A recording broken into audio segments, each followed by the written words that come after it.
Morning दोस्तों, मैं अश्विन हमारे यूट्यूब चैनल पे आप सभी का हार्दिक स्वागत करता हूं। आज डेट है 3 जून और मैं लेके तैयार हूं आज का इम्पोर्टेंट करंट अफेयर। चलिए शुरू करते हैं। आज का पहला क्वेश्चन, 2 जून को किस राज्य ने अपना स्थापना दिवस मनाया? 2 जून को तेलंगाना राज्य ने अपना स्थापना दिवस मनाया। यह तेलंगाना राज्य की स्थिति है भारत के मैप पर। 2 जून 2014 को यह भारत का 29वां राज्य बना, आंध्र प्रदेश से अलग होकर, एवं इसके पहले मुख्यमंत्री बने के चंद्रशेखर राव एवं पहले राज्यपाल बने ESL नरसिम्हन। वर्तमान में इसके जो राज्यपाल हैं वह हैं तमिमसई सुंदरराजन। तेलंगाना जो शब्द है उसका अर्थ होता है तेलुगु भाषियों की भूमि। तेलंगाना की जो राजधानी है वह है हैदराबाद। तेलंगाना में लोकसभा की 17 एवं राज्यसभा की 7 सीटें हैं। तेलंगाना में कई प्रमुख नदियां प्रवाहित होती हैं, जिनमें से कुछ नदियां हैं गोदावरी, कृष्णा, मूसी। SSC CGL 2020 में एक क्वेश्चन आया था कि विजयवाड़ा शहर किस नदी के तट पर स्थित है, तो उसका जो आंसर था वह था कृष्णा नदी। बात की जाए गोदावरी के बारे में, गोदावरी नदी को दक्षिण गंगा भी कहा जाता है। यह भारत की दूसरी सबसे लंबी नदी है। इसी के अलावा एक और क्वेश्चन है, दक्षिण भारत की गंगा किस नदी को कहा जाता है, तो वह है कावेरी नदी। इन दोनों क्वेश्चनों में कंफ्यूज मत कीजिएगा दोस्तों, दोनों अलग अलग हैं। तेलंगाना का जो डांस है वह है कुचिपुड़ी और तेलंगाना में मनाए जाने वाले प्रमुख त्योहार हैं बोनालू व बठू कम्मा। इसी के साथ हमारा अगला क्वेश्चन, अरब सागर में उठे चक्रवाती तूफान निसर्ग मुख्य रूप से किन राज्यों को प्रभावित करेगा? यह जो तूफान है यह मुख्य रूप से महाराष्ट्र एवं गुजरात को प्रभावित करेगा। मैप पर यह स्थिति है गुजरात की एवं यह है महाराष्ट्र की। यह तूफान अरब सागर से उठेगा एवं इन दोनों राज्यों तक 3 जून तक पहुंचने का अनुमान है। इस तूफान के अंतर्गत 95 से 105 किलोमीटर प्रति घंटे के हिसाब से हवाएं चलने का अनुमान है। 129 साल बाद ऐसा पहली बार हो रहा है कि अरब सागर से उठा कोई तूफान महाराष्ट्र के तट से टकराएगा। इसी के साथ हमारा अगला क्वेश्चन,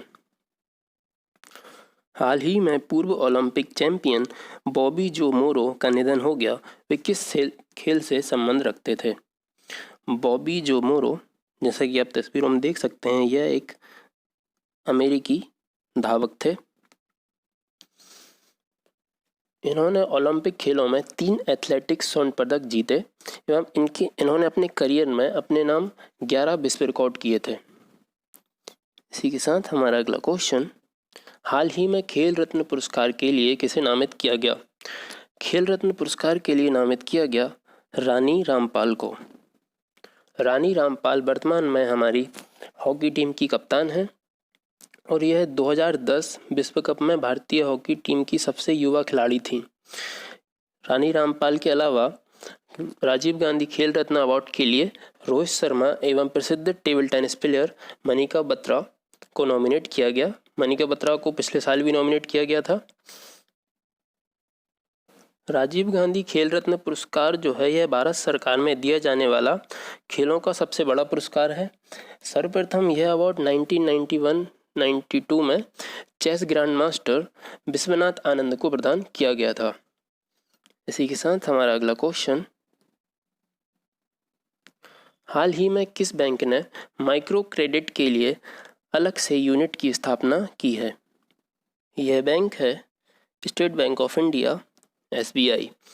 बैंक इस वर्टिकल के तहत कृषि व संबंधित गतिविधियों व माइक्रो व स्मॉल उद्यमों को ऋण की पेशकश करेगी।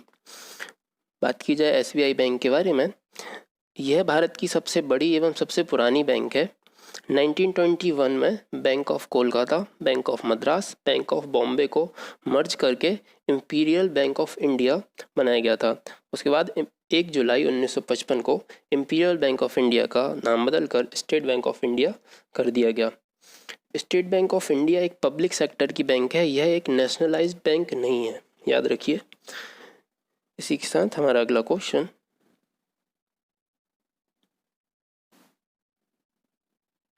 किस संस्थान के छात्रों ने कोविड-19 संकट के बीच हवाई यात्राओं के लिए फ्लाईजी एप्लीकेशन विकसित किया है?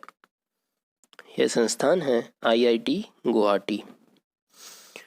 कोविड-19 संकट के चलते हवाई जहाज़ों की जो यात्रा है उसको आसान बनाने के लिए संपर्क रहित कॉन्टैक्टलेस मोबाइल एप्लीकेशन ऐप विकसित किया गया है। जैसा कि हम जानते हैं, वर्तमान में कोविड-19 जो बीमारी फैल रही है, इसका कोई भी वैक्सीन वर्तमान में अवेलेबल नहीं है। इससे बचने का केवल एक ही उपाय है, वह है सोशल डिस्टेंसिंग और अपने हाथों की सफाई, चेहरे पे मास्क पहनना।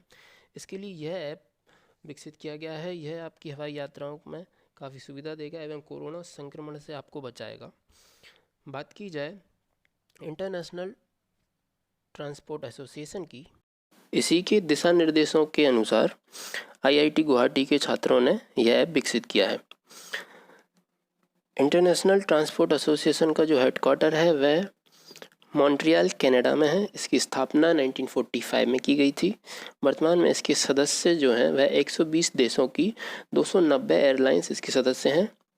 और जो वर्तमान में IIT गुवाहाटी के डायरेक्टर हैं वह हैं डॉक्टर TJ सीतारमन।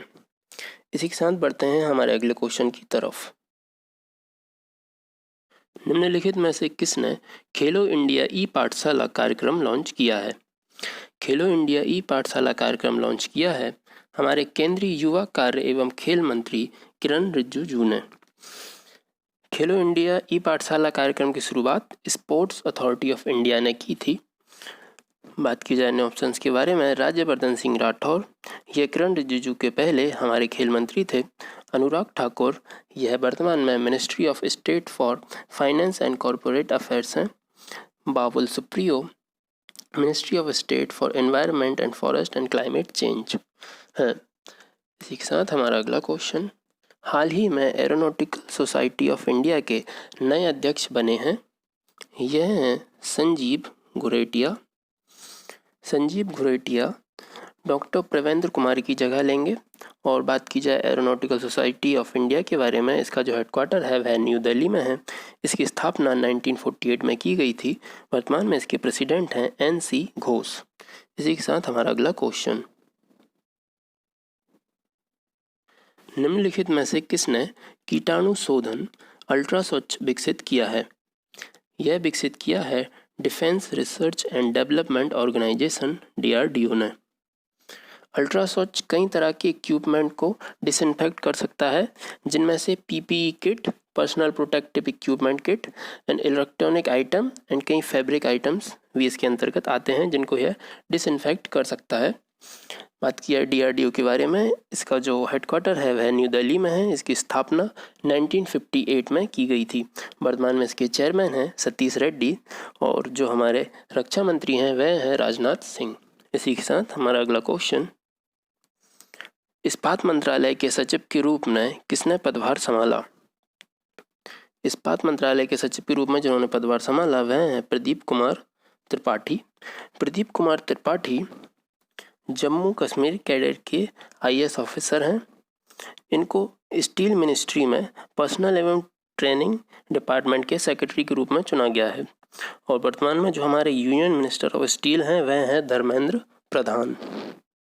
इसी के साथ हमारा अगला क्वेश्चन, हाल ही में किसने रसायन और उर्वरक मंत्रालय के रसायन विभाग में सचिव के रूप में पदभार ग्रहण किया है?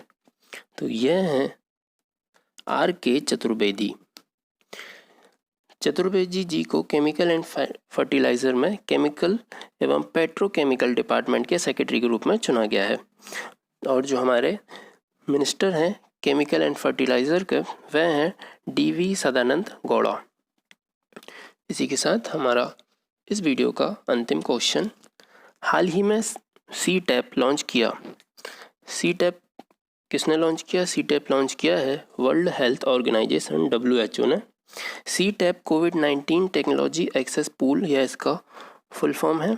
CTAP का मुख्य उद्देश्य कोरोना वैक्सीन डेवलपमेंट में तेजी लाने के लिए एवं रिसर्च एवं इंफॉर्मेशन को एक दूसरे से शेयर करने के लिए एवं दवाओं के उत्पादन को बढ़ावा देने के लिए किया जाएगा। बात की जाए WHO के बारे में, इसका हेडक्वार्टर है जेनेवा स्विट्जरलैंड में। वर्तमान में इसके हेड हैं टेड्रोस अधानोम। जैसा कि हम सभी जानते हैं, वर्तमान में पूरी दुनिया कोरोना महामारी से बुरी तरह से प्रभावित है। इसी के चलते CTAP लॉन्च किया गया है ताकि इस जंग में एक सहायता मिल सके हर एक देश को। चलिए इसी के साथ हमारा यह वीडियो ख़त्म करते हैं। Thank you for watching. अगर आपको हमारी यह वीडियो पसंद आया है तो इसको लाइक कीजिए, ज़्यादा से ज़्यादा शेयर कीजिए। अगर आप हमारे चैनल पर नए हैं तो हमारे चैनल को सब्सक्राइब कीजिए, साथ ही बेल आइकन को भी प्रेस कीजिए। जय हिंद दोस्तों, कल फिर मिलते हैं।